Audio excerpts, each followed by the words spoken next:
Lecture du livre du prophète Isaïe. Écoutez la parole du Seigneur, vous qui êtes pareils aux chefs de Sodome. Prêtez l'oreille à l'enseignement de notre Dieu, vous, peuple de Gomorrhe. Lavez-vous, purifiez-vous, ôtez de ma vue vos actions mauvaises, cessez de faire le mal. Apprenez à faire le bien, recherchez le droit, mettez au pas l'oppresseur, rendez justice à l'orphelin, défendez la cause de la veuve.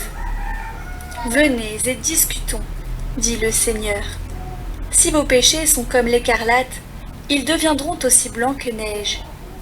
S'ils sont rouges comme le vermillon, ils deviendront comme la laine. Si vous consentez à m'obéir, les bonnes choses du pays, vous les mangerez. Mais si vous refusez, si vous vous obstinez, c'est l'épée qui vous mangera.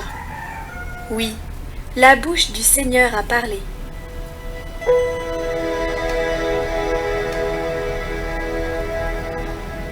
À celui qui veille sur sa conduite, je ferai voir le salut de Dieu. Écoute mon peuple, je parle. Israël, je te prends à témoin. Je ne t'accuse pas pour tes sacrifices.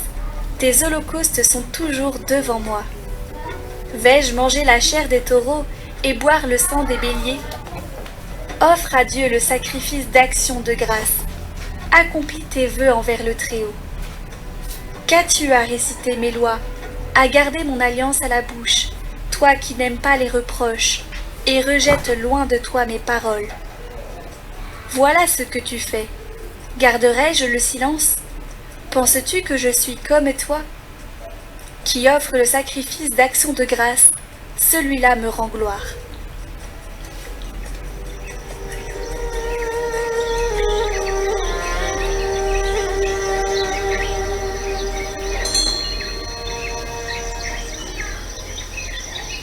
Évangile de Jésus-Christ selon saint Matthieu.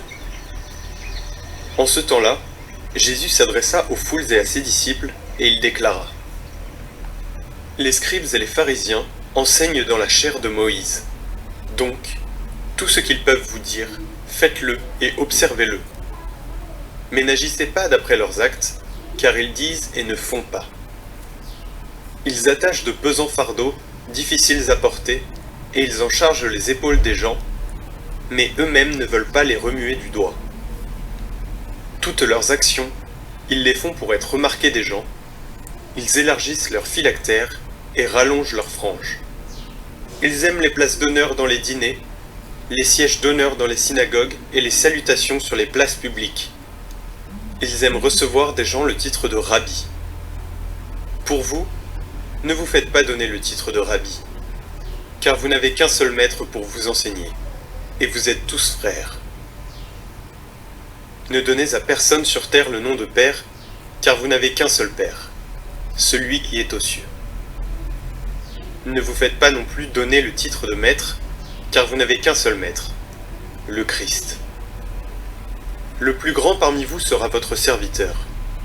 Qui s'élèvera sera abaissé, qui s'abaissera sera élevé.